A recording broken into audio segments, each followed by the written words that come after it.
A very good morning to all my dear friends. I am Prashant Mawani and very warm welcome to StudyIQ.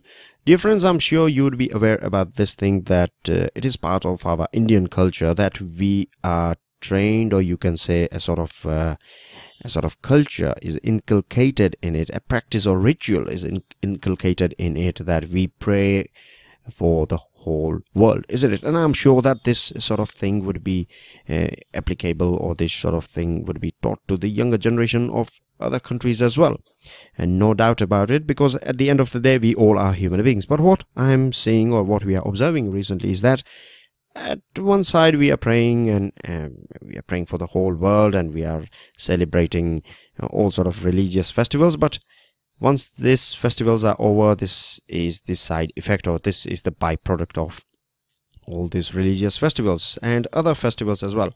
So what we have to do, or we have to seriously think about, zero defect and zero effect sort of festival celebration. Today we are going to chat about the recent ban on firecrackers by Supreme Court. But before moving on to that area, please allow me to introduce all of you to our pen drive and tablet courses for different exams like SSC, Bank, UPSC and other government exams. StudyIQ provides pen drive and tablet courses. The good thing about them is that they are produced by the best faculties of our country, and let me tell you, at present there is a 33% flat discount pre-Diwali sale going on. Remember, it is a pre-Diwali. That means you have to order it before 19th of October. If you want to know more about it, give us a call on this number or check out studyiq.com. Right, so we were talking about festival, and recently Supreme Court has banned the sale of firecrackers in Delhi, right, in National Capital Region. Now this ban, there are many people who are arguing that this is going to impact their livelihood and things like that, but let me tell you that a few people's livelihood cannot be a reason for ill health of millions of people, isn't it? This is a part of this is what our constitution is also saying, that living in a good environment is it is a part of your right. You have all the right to live in a clean and a healthy and a green environment. And what is happening at present, we know it very well. The climate change thing that is going on, and the pollution that is created by all of us, is going to kill this earth if we are not able to sort it out. And this thing cannot be done by any single person or by government itself. It is the people who have to take active participation in this thing. So last year as well, this ban was applied by the Supreme Court. This year again, we see that Supreme Court has applied this ban, and there are some experts, they are saying that this will help in curbing the pollution in Delhi. Of course, today we are going to chat about some items that are of course not mentioned in this small few lines of, or small editorial, or you can say the few lines of this editorial. But of course we are here to add value and understand things, isn't it? So we are going to continue doing that thing.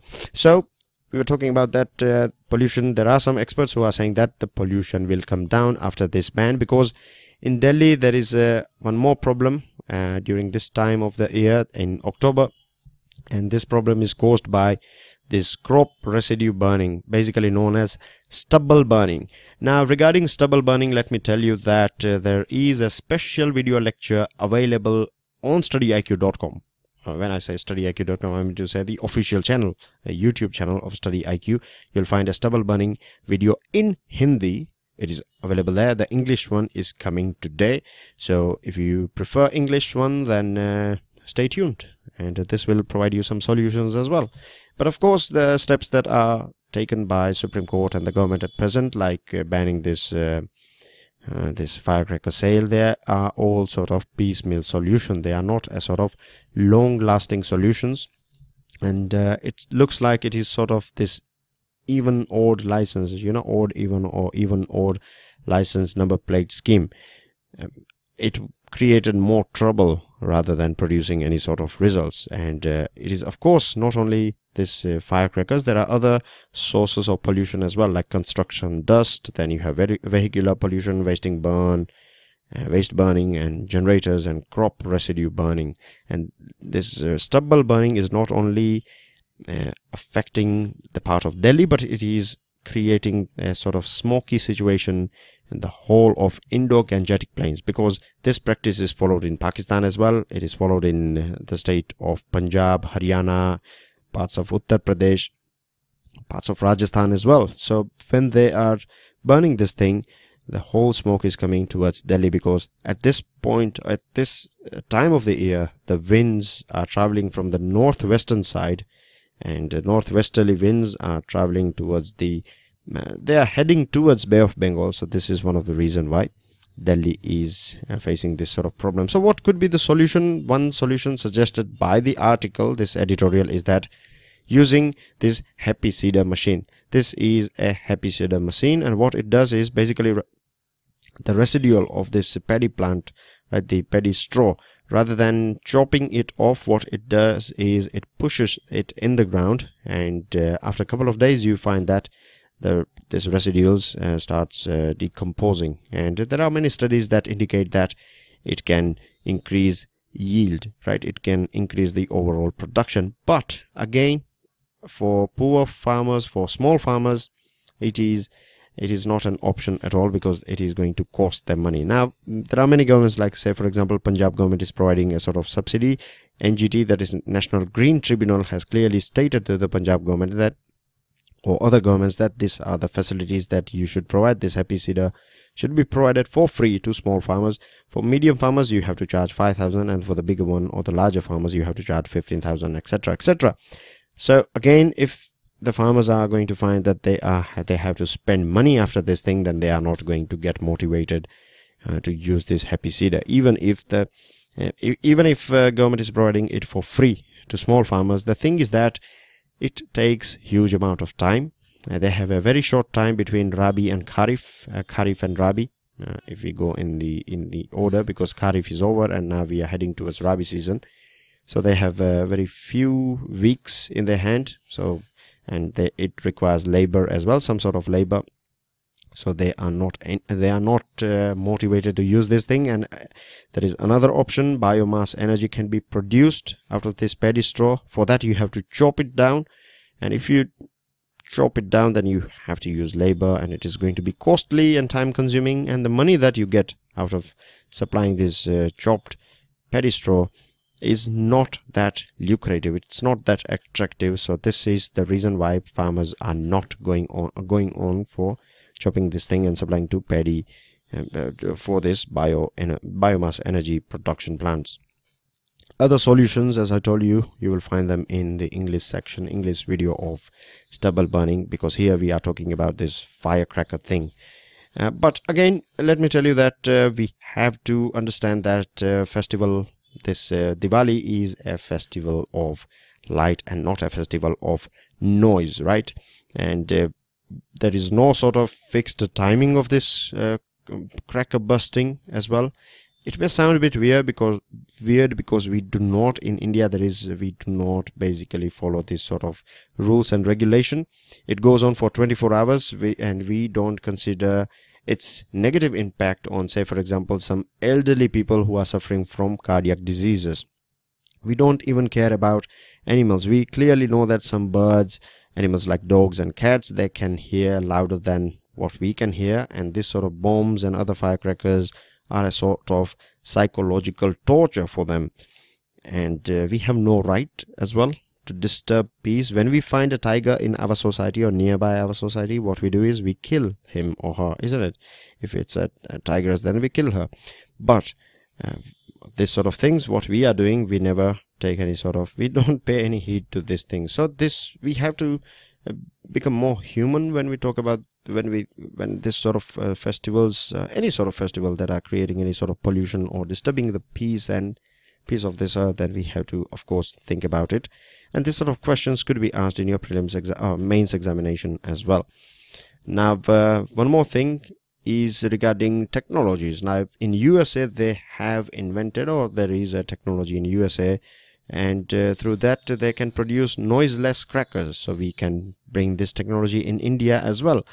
And there are technologies available in terms of green crackers. That means they do not produce any sort of harmful smoke. As you can see, this sort of questions, right, as you can see on your screen, that sulfur dioxide, then carbon monoxide, carbon dioxide, of course, and other suspended particles, you have this nitrogen dioxide. These all things, right, that is generated from these firecrackers can impact the health of living beings altogether, isn't it? The second thing is that this sort of things can be asked in your prelims examination as well. They can ask you, identify the chemicals that you find that are emitted from firecrackers. So remember this sulfur dioxide, carbon monoxide, and this carbon dioxide, and then you have nitrogen dioxide as well. And this is a sort of definition of PM10 and how it impacts lung and how it deteriorates the health of human beings and other animals. So these are the things. So I believe that's everything regarding it. And of course, administration, who is responsible for implementing the law. If Supreme Court has banned it, then it is the responsibility of the administration to ensure that everyone is following the rules and regulation. And we have to learn, people will have to learn to live with this sort of things, right? With this sort of silent celebration of Diwali. This will be replicated in other parts of our country as well, because Delhi is #1, but we have other cities as well that rank in top 5 or top 10 polluted cities of the world. So this will be replicated in other cities as well. And remember, above all, it is the community's participation that will help us in succeeding. Or if we want to succeed in this thing, then each and every person has to take this responsibility on their shoulder. Moving on to another item, and this is coming from the Nobel Prize that was given to Mr. Richard, isn't it? Richard H. Thaler. He got Nobel Prize because of behavioral economics. Now, what this behavioral economics is all about.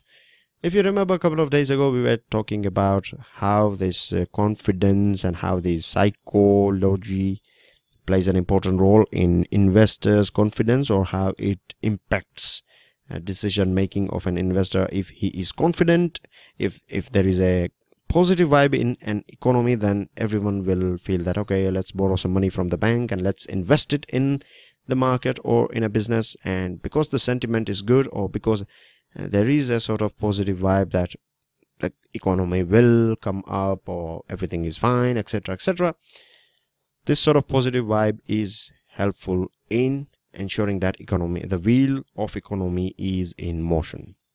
Now, when we talk about this behavioral economics of Mr.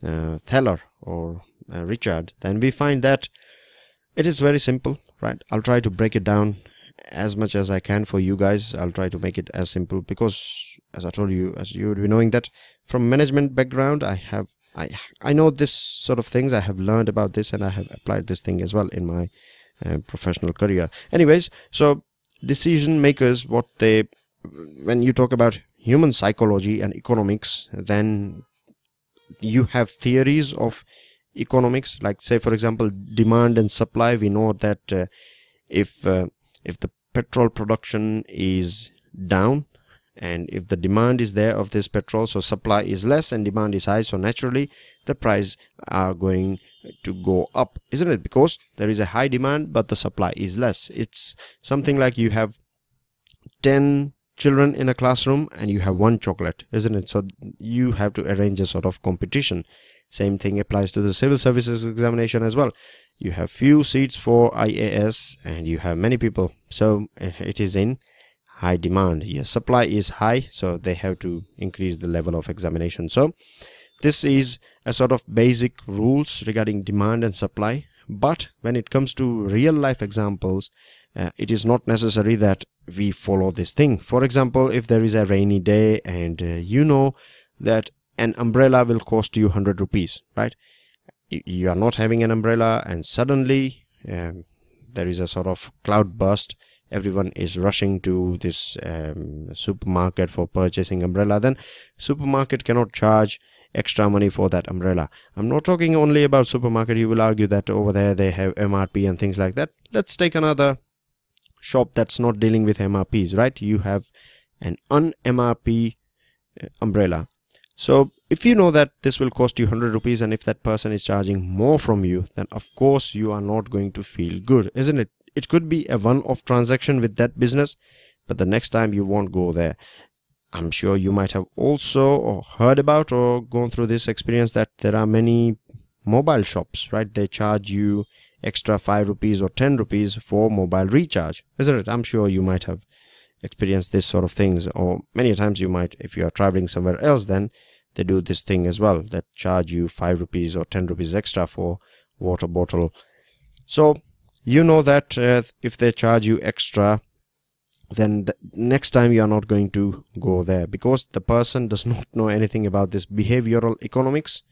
And this is the thing. This is a very basic example. I hope this is clear to you, that it is not always necessary that we follow the basic rules of economics.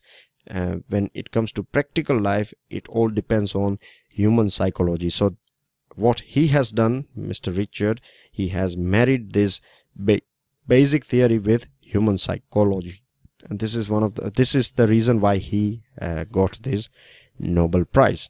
Apart from that thing, let me tell you one more thing regarding him. He's also considered as one of the fathers of nudge theory. Now, what is nudge theory? Nudge theory basically means that you provide some sort of motivation or trigger to people to follow some rules or to do some things in economy, rather than pushing them, or rather than making stringent rules that they have to do this and that. So nudge is, as per Thaler, he says that it is just like using GPS, global positioning system, either on your mobile phone, or you have a sort of device as well, isn't it, that you can stick in your car, and then you can use it for finding ways. It helps you to, it is basic a sort of navigational system. So this navigation system that is called GPS, basically you use it to find your route, but it's not necessary that you have to follow it, isn't it? You have full freedom whether you want to follow it or not. If it is asking you to turn left, and if you think that I don't want to, you can turn right as well. It's a different thing that you will end up somewhere else, but you are free to do what you like. So in the same way, governments can, the government can come out with schemes and policies, like say for example Swachh Bharat and other things, in which they can leverage this nudge theory rather than this shoving theory. Shoving means more forceful theory. Rather than that, they could have this nudge theory, and we can see the failure of this thing.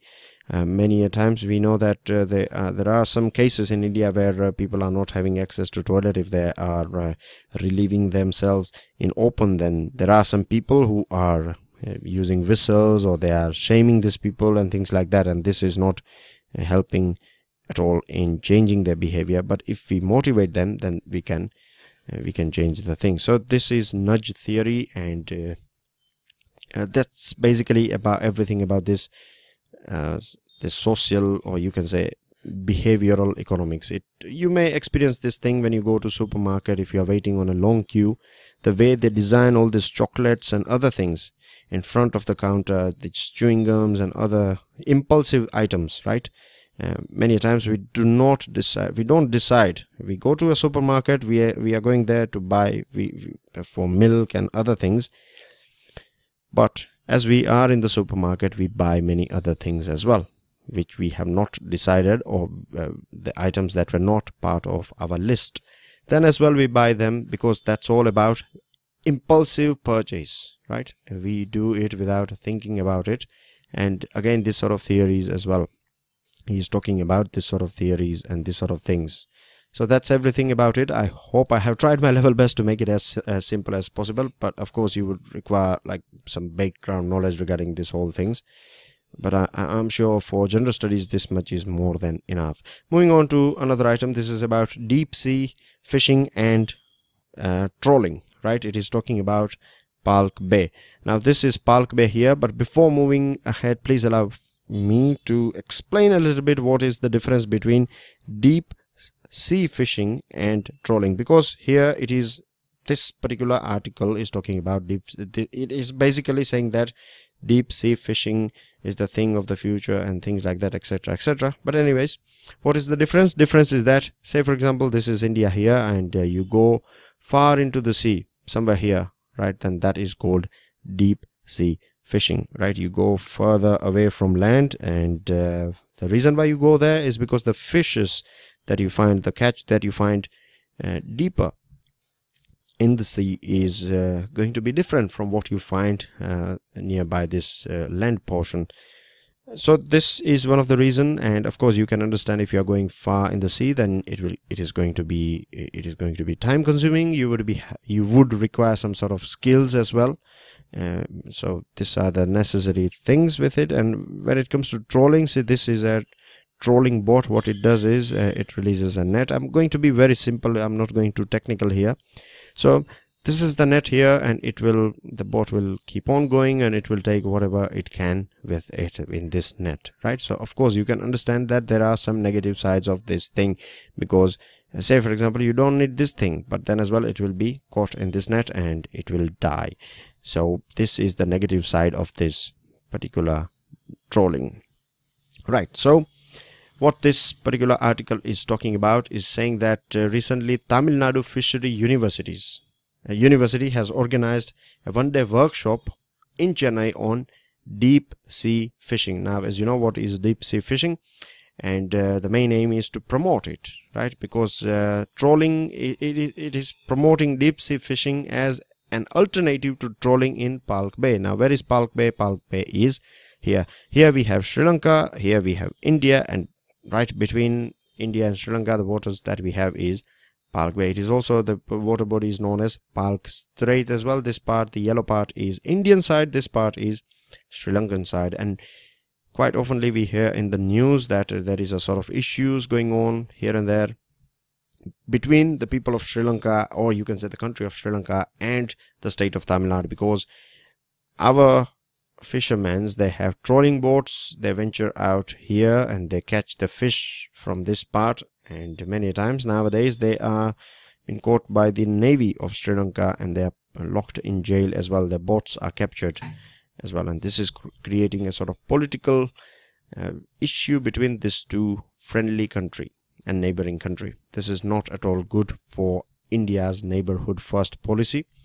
The other thing is that Sri Lankan fishermen, they use traditional boats, but Indian fishermen, most of them, they are using these trawling boats. So what happens is these trawling boats will catch away everything, right? Most of the items would be catched by this trawling boat. So when these traditional boats will venture in the sea, they will find nothing, and this is having a sort of impacting there, a big impact on their livelihood of the Sri Lankan fishermen. So this is the main issue between, or this is the core of this thing. So that is the reason why this TNFU is promoting alternative of trawling in Palk Bay.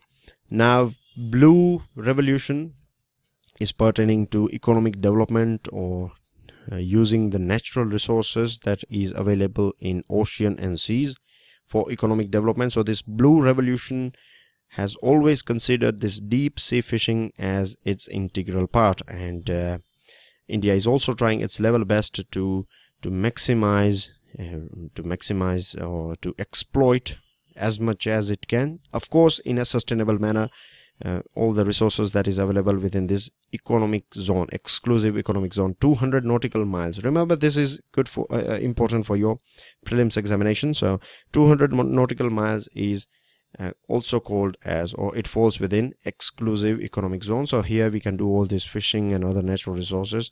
Then you have other zones as well, right? You have international, you have a national zone and things like that. But anyways, we'll stick to this thing for now. So what it is trying to do, government or this university and the state of Tamil Nadu and government of India, what they are trying to do is that by between this years of 2017 and 2020, they are going to introduce 2,000. They are going to take away 2,000 trawlers, and they are going to introduce this deep sea fishing boat with 500 boats. Are going to replace this it is going to be in a phased manner, and both state and the center are going to support this by providing financial assistance. Now we know the things that are going on in this thing, because this portion has been covered by me. We have talked about this thing, but the question is that do we have enough sufficient stock of fish in deep sea? The other question that this article is asking is that what about skills, because we know that it is not a one-day affair, isn't it? When you talk about deep sea fishing, that the fisherman has to go deep into the ocean, so you need more skills. You have to train him for using gadgets, and he should be able to understand all this different climate and weather sort of statistics and things like that. So they have to be trained. Of course, this Tamil Nadu University can train them, but they would have to be trained. They cannot be sent as they are at present. More skills are required when you compare with this trolling thing and deep sea fishing. The other thing is that Gulf of Mannar and Bay of Bengal area, or you can say if you go to this Bay of Bengal area, then we find that it is a sort of transboundary place, isn't it? You find Myanmar, you find Thailand, you find Bangladeshi people over there. So there could be clashes between the countries as well, neighboring countries, if we are going too far deep in the sea. And so these are the issues that have to be sorted out, and monitoring is again an important thing. The government is going to remove this trolling boats, but it has to ensure that everyone is following rules and regulations, because this is not, as I told you, that going to be helpful for the relationship between India and Sri Lanka. And there are people who will sell their boats and things like that. There is, of course, a sort of rules and regulations has been designed that you cannot sell your boat for next 5 years, and there are some terms and conditions that trolling will not be allowed at all. But government has to ensure that monitoring is done, and monitoring is important. And of course, they should also create some sort of alternative livelihood options. You may argue that these fishermen, they are doing this for longest period of time, but there could be some, say, so for example, cold storage facility and other things, isn't it? So there should be some other livelihood options available, so that you don't have this sort of cutthroat competition between these two countries in this part of the world. Moving on to next item is about measuring judicial merit. Now, yesterday we were talking about collegium systems. I'm sure you know what collegium is all about, and we one of the most you can say outstanding thing. When I say outstanding, I'm of course not promoting it. What I'm saying is that this is something exceptional with our courts, that they have full freedom, right? They have full freedom when it comes to selecting judges, because if you see how president is elected or selected or appointed, I mean to say, if you see how prime minister or other people, other dignitaries and important posts, how we fill these important posts, then we find that it is all about check and balance. But when it comes to judiciary, of course, the independence of judiciary has to be maintained, but here we find that they have full freedom. This is the only system in our country in which you find that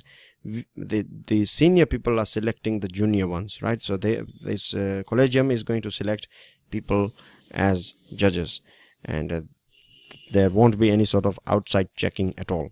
So this is a bit weird, and it is also, we can also see some sort of strange decisions. We can see the way they have banned this booze. When I say booze, I mean to say this alcohol sale on highways, and you know that they are also interfering with the game of cricket. National anthem in theaters, of course, it is debatable. Some argue that it is good, some argue that it is judicial overreach. I'll leave it on you guys to decide whether it is judicial overreach or whether it is something patriotic. Right, so this is the thing that is happening with our court, and since the second judge's case, right, what was a second judge's case? In this second judge's case, the Supreme Court said that for ensuring that judiciary is independent, collegium system is going to decide, or is going to be the final body to select and appoint judges. So this was been said by the Supreme Court, and since then, since last many years, we are following this collegium system, and it has time and again, with full energy, the Supreme Court has protected this self-created or self-bestowed power.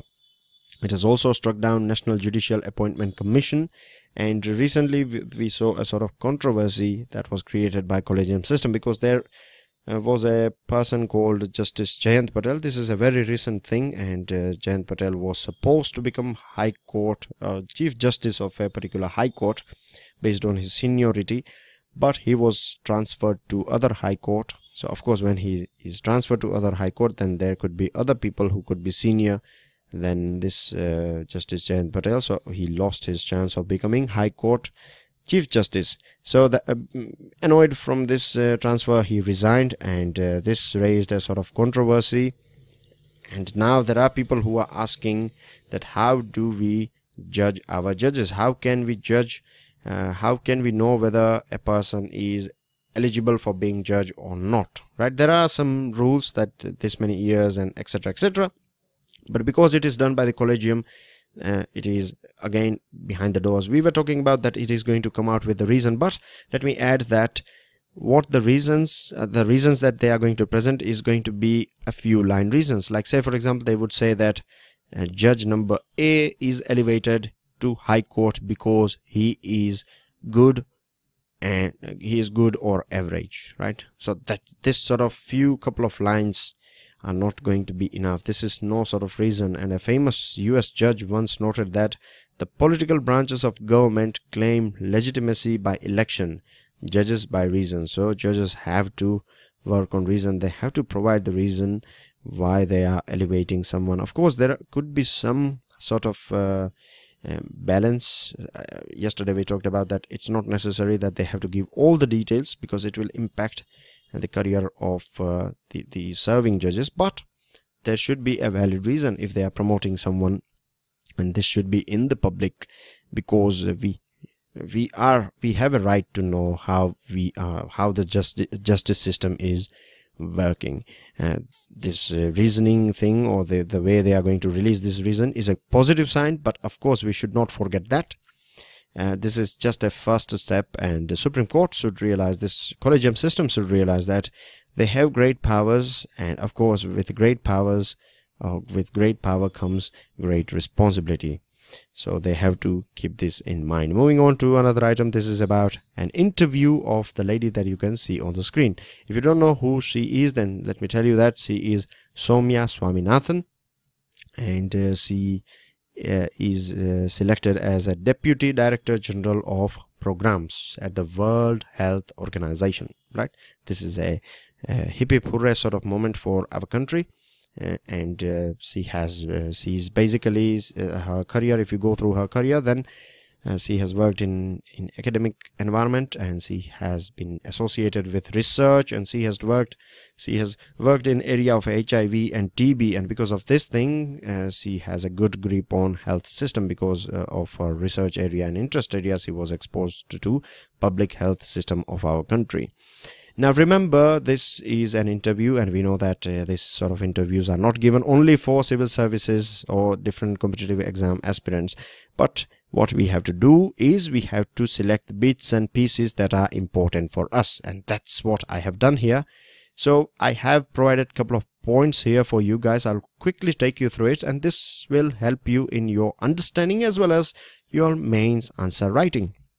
So what she's saying that when she's getting selected, because her selection indicates that the science and data and the evidence is central to policy making, because she's selected as DDP of World Health Organization. And she's also saying that this is going to be a big boost to medical researchers as well, because there are many young aspirants who are preparing for NEET exam, and they are writing letter to Soumya Swaminathan, and they are saying that they are highly inspired by her achievement, and of course this is a good sign. Now let's see what we have got for your mains examination. So excerpts from her interview. Now when it comes to this elevation or selection of this Miss Swaminathan, then we can say that it is a sort of global health diplomacy for India, growing importance of India in global health diplomacy. The second thing is, what are the priorities of Director General of this program of WHO? He is from Ethiopia, and he has said that he has strongly said, or he has expressed his belief that without people's participation we would not be able to eliminate the diseases and things against which we are fighting, or we cannot sort out this public health system. This is right as well. You can utilize this point because this is a valid point. This is coming from a person who has worked on an international level and he knows he's not talking about any particular country, he's talking about the world. So when it comes to health sort of questions, then you can use this thing that people's participation is must. At present, the focus of India and the world is, of course, affordability, quality healthcare, and scaling up of innovations. We need more innovations. When talk about innovations, it's not only about drugs and vaccines, but it is innovations in other areas as well, other technologies and other tools that can help or make these medicines and medical facilities affordable and of good quality. Then neglected diseases is also talking about neglected diseases like the snake bites. A couple of days ago there was an article in the Hindu. At that point of time we discussed that we have only one center in India that is working on this venom bite vaccine. We need some more of them in different parts of our country. So this is a thing, neglected diseases. We need to fight against them as well, because we don't find them in the news, but that does not mean they do not exist, right? 50,000 people die every year in India because of snake bites. And the last item is micronutrient fortification. What does it mean? Micronutrient, you know, they are vital for our healthy life. And fortification means you add this micronutrient in, say, for example, milk. So when you drink this milk, that is fortified milk, you get all this micronutrients. So this can be added to other items as well. So these are the things that will help you in your understanding, as well as you can use these points as per your requirement in answer writing. Moving on to news items, we have IMF, that is International Monetary Fund. It has said that the growth of India is going to be a bit slower. Now, these figures can be changed. You don't have to remember this figure, but what is important here is that in prelims examination, you could be asked that which organization or which particular institution is dealing with or releasing World Economic Outlook. Remember, the answer is International Monetary Fund. 2 years ago, there was a question on ease of doing business. I can see it clearly. They can ask you this thing as well. World Economic Outlook, right, is released by International Monetary Fund. The Union Finance Minister is in USA, and we talked about that he's going to interact with this IMF and World Bank and other CEOs. Passive euthanasia. Euthanasia basically means that if you are suffering from some illness or something, then you can opt for ending your life. This is allowed in some parts in developed country. I think, if I'm not wrong, it is allowed in Netherlands and Sweden, but this is just an example. I'm not too sure about it. Anyways, here it is in the news because the government has said that the Supreme Court itself has said that passive euthanasia is allowed, or is already allowed under the law. What is it all about? If you are suffering from a disease and if the doctors can say that there is no chance you are going to get recovered, so the life supporting system can be removed from a person, right? From a patient, if a patient is in persistent vegetative state. So there is a law that is going to come out, and government has said that we cannot allow full sort of living will or full sort of this euthanasia, because many people will abuse this and they will neglect the elderly because of their sort of financial thing and all these things. 3 states have reduced or cut VAT on petrol, value added tax on petrol and diesel. We know that petrol and diesel do not fall under the purview of GST, and it is the states who have the right to reduce this VAT. So they have reduced it, and it is going to be cheaper in 3 states of Gujarat, Maharashtra and Himachal Pradesh.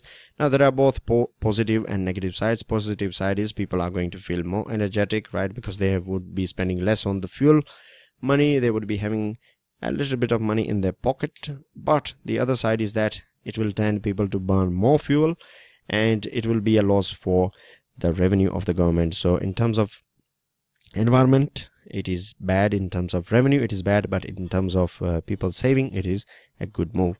Law officers can take a private practice. We have Attorney General, who is the law officer of Government of India. We have Advocate General, who is law officer of the state government.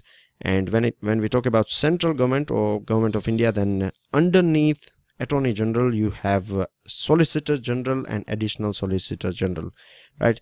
This Solicitor Generals, they help Attorney General's office in dealing with this, any of the cases through which they are going. And government has said that as far as this Additional Solicitor Generals or this Solicitor Generals are not dealing in a case in which government is a party, they can do private practice. Last item is regarding this age consent. The strange thing or a paradox is there, like say for example, as per IPC, Indian Penal Code, section 375, if say for example a lady or a female, if she is 15-year-old, if she is married, then her husband can have sexual relationship with her, and this is not considered a crime at all. But if we see Protection of Children from Sexual Offences Act 2012, then the child, the definition of child is that any person who is below 18 is considered as a child. So there is a clear clash here. So Supreme Court is going to talk about, or is going to come out with its verdict. India and UK to form up defense links, right, making India, and this is about COP21. That is Conference of Party 21, and India is looking forward to reduce its oil import by 2022 to up to 10%. So that's everything, dear friends. Here are a couple of questions for you guys. Please help yourself with this. Remember, pre-Diwali sale, 33% off. Do subscribe to our YouTube channel. Share this lecture on your social media and with your friends and family and other people who are preparing for civil services or different sorts of exams. Give us a like if you have learned something out of it. Pass your valuable comments and of course your answers of these questions. With this, dear friends, I end this discussion. Of course, I'm sure you all will keep your environment, your surrounding environment green and clean. And I'm sure that you all will stay curious. With this, I sign off for now. I will see you all soon. Jai Hind.